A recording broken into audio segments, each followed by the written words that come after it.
በስመ አብ ወወልድ ወመንፈስ ቅዱስ አሐዱ አምላክ አሜን። ልጆች እንደምን ሰነበታችሁ? ደህና ናችሁ? አሜን። ይህችን ጊዜ ለሰጠን ቸር መሐሪና ሩኅሩኅ አባታችንና አምላካችን ቅዱስና ሕያው እግዚአብሔር ምስጋና ይድረሰው። ባለፈው በክፍል 56 መንፈሳዊ ታሪካችን የኦሪት ዘሌዋውያን መጽሐፍ ዋና ጭብጥ ወይንም የመጽሐፉን ይዘት ተመልክተናል። በዚህም ሙሴ ከጻፋቸው መጻሕፍት ሦስተኛው መጽሐፍ መሆኑን፣ በመጽሐፉም ውስጥ የተለያዩ ትንቢታት፣ የአምልኮና አስተዳደራዊ ሥርዓቶች፣ በቅድስናና በታዛዥነት መኖር እንደሚገባ፣ ወላጆችን ማክበር፣ ከጣዖት መራቅ የመሳሰሉ ትእዛዛት እንዳሉበት ተመልክተን ነበር። በዛሬው መርሃ ግብራችን ደግሞ ቀጣዩን ክፍል የምናቀርብላችሁ ይሆናል። አምላካችን ቅዱስና ሕያው እግዚአብሔር ያስተምረን።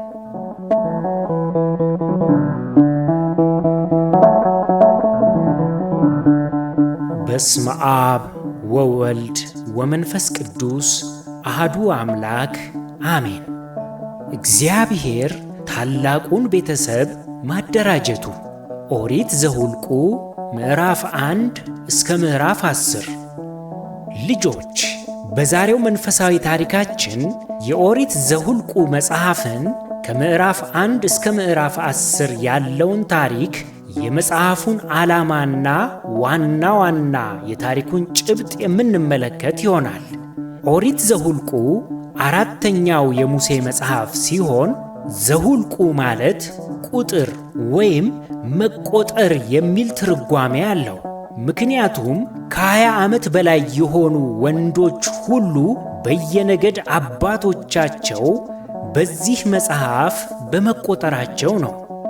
እግዚአብሔርም ሙሴን በሲና ምድረ በዳ በመገናኛው ድንኳን ውስጥ ከግብፅ ምድር ከወጡ ከ2 ዓመታት በኋላ እንዲህ ብሎ ተናገረው። የእስራኤልን ልጆች ማኅበር ሁሉ ድምር በወገናቸው በአባቶቻቸው ቤቶች በየስማቸው ቁጥር ወንዱን በየራሱ ውሰዱ። ከ20 ዓመት ጀምሮ ከዚያ በላይ ያለውን ከእስራኤል ወደ ሰልፍ የሚወጡትን ሁሉ አንተና አሮን በየሰራዊቶቻቸው ቁጠሯቸው በማለት አዘዘው።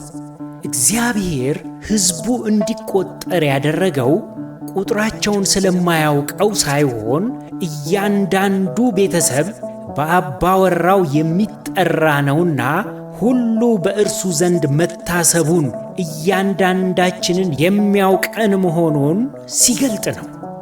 የእስራኤልም ልጆች በየአባቶቻቸው ቤቶች ተቆጠሩ። ቁጥራቸውም ከ600,000 በላይ ነበረ። ከዚህም በኋላ እግዚአብሔር የሥርዓት አምላክ ነውና የመገናኛውን ድንኳን ማዕከል አድርጎ እያንዳንዱ ነገድ በምሥራቅ፣ በምዕራብ፣ በሰሜንና በደቡብ አቅጣጫ በየነገዱ በሚያምር ክብ ቅርጽ እንዲሰፍሩ አዘዘ።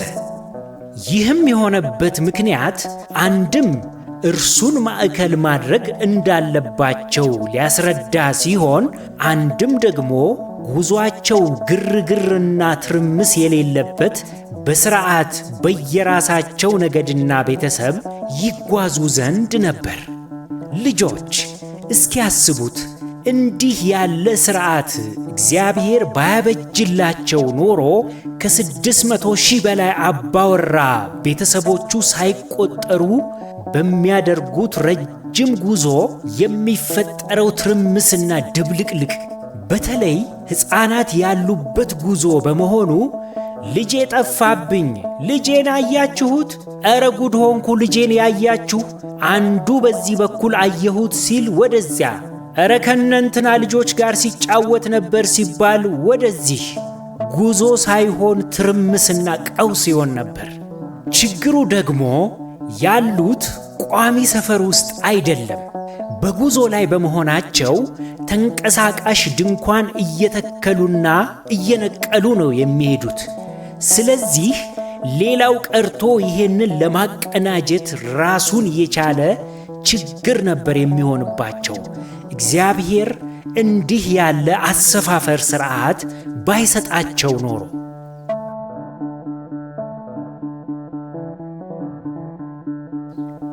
ይህ የእግዚአብሔር ትእዛዝ የሚያስተምረን መንፈሳዊ ትምህርት አለው። እግዚአብሔር ግርግር፣ ቀውስ፣ ትርምስ፣ ጫጫታ የመሳሰሉትን ሥርዓት አልበኝነት አይፈልግም። ሁሉም በሥርዓትና በልክ በተሰጠው ቦታና ኃላፊነት መገዛትና መታዘዝ ይገባዋል። እያንዳንዱ ደስ እንዳለው ቢጓዝ ኖሮ ካሰቡበት ሊደርሱ አይችሉም ነበር። ስለዚህ እኛም ብንሆን መንፈሳዊ የሕይወት ጉዞ ላይ ነንና ቤተ ክርስቲያን በሰንበት ዕለት ሄደን ስናስቀድስ መጯጯህ፣ መሯሯጥ፣ ድምፅን ከፍ አድርጎ መነጋገር ፈጽሞ የተከለከለ ነው። የሌላውን ሐሳብ እንዳንረብሽ ሁሉ በዝግታ ወይንም ቀስ ብለን መሆን አለበት። ከዚህም በኋላ እግዚአብሔር የሌዊ ነገድ የሆኑ የአሮን ልጆች ቀርበው ክህነትን ይሾሙ ዘንድ አዘዘ። የሌዋውያን ዋነኛ ተግባራቸውም እግዚአብሔርን ማገልገል ነበር። በመገናኛው ድንኳኑ የሚከወኑ አገልግሎቶችን እንዲያከናውኑ ጉዞ ላይ በመሆናቸው ድንኳኑን እንዲሸከሙ የተመረጠ ነገድ ነው የሌዊ ነገድ። ልጆች፣ ለእግዚአብሔር የሚደረግ ማንኛውም አገልግሎት ሁሉ እጅግ አስፈላጊ ነው። ነገር ግን የክህነት አገልግሎት ለሌዋውያን ብቻ የተሰጠ ነው። ከሌዋውያን በቀር ማንም ወደ መገናኛ ድንኳኑ ቀርቦ ማገልገል አይችልም። ዛሬም በቤተ መቅደሳችን ካህናትና ዲያቆናት ብቻ ወደ ቤተ መቅደሱ ገብተው ያገለግላሉ። መዘምራን በሰንበት ትምህርት ቤት ይዘምራሉ። ምዕመናን በቅኔ ማህሌቱና በቅጥረ ቤተ ክርስቲያን ያስቀድሳሉ፣ ይማራሉ።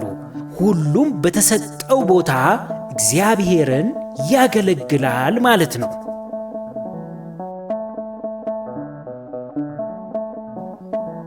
እግዚአብሔር እስራኤል የሚሰፍሩበትን ቦታ፣ የአካባቢውን ንጽሕና፣ ሰላም፣ ሥርዓት እንዴት መጠበቅ እንደሚገባቸውም አዘዘ።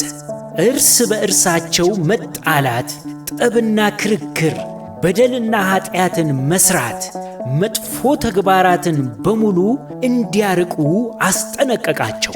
ምክንያቱም እግዚአብሔር በሕዝቦቹ መካከል ሲገለጥ እርሱ በባሕሪው ቅዱስ ነውና ሕዝቦቹም እንዲሁም አካባቢያቸው ሳይቀር እንዲቀደስ ይፈልጋል። በመጨረሻም እግዚአብሔር ለሙሴ እስራኤልን ስትባርኩ እንዲህ ብላችሁ ባርኩ ብሎ አዘዘው። እግዚአብሔር ይባርክህ ይጠብቅህም፣ እግዚአብሔር ፊቱን ያብራልህ ይራራልህም፣ እግዚአብሔር ፊቱን ወደ አንተ ያንሳ ሰላምንም ይስጥህ ብሎ። ልጆች፣ ካህናት አባቶቻችን ሲባርኩን መስቀልን ሲያሳልሙን አስተውላችሁ ሰምታችሁ ከሆነ ይህንኑ ቃል በግዕዝ ይናገሩና ከበደል ማሰሪያህ እግዚአብሔር ይፍታህ ይላሉ። ድንቅ ሥርዓት!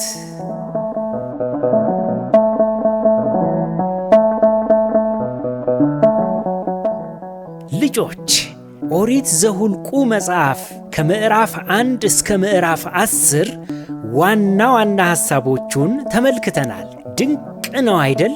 አዎን፣ በእውነትም ድንቅ ነው።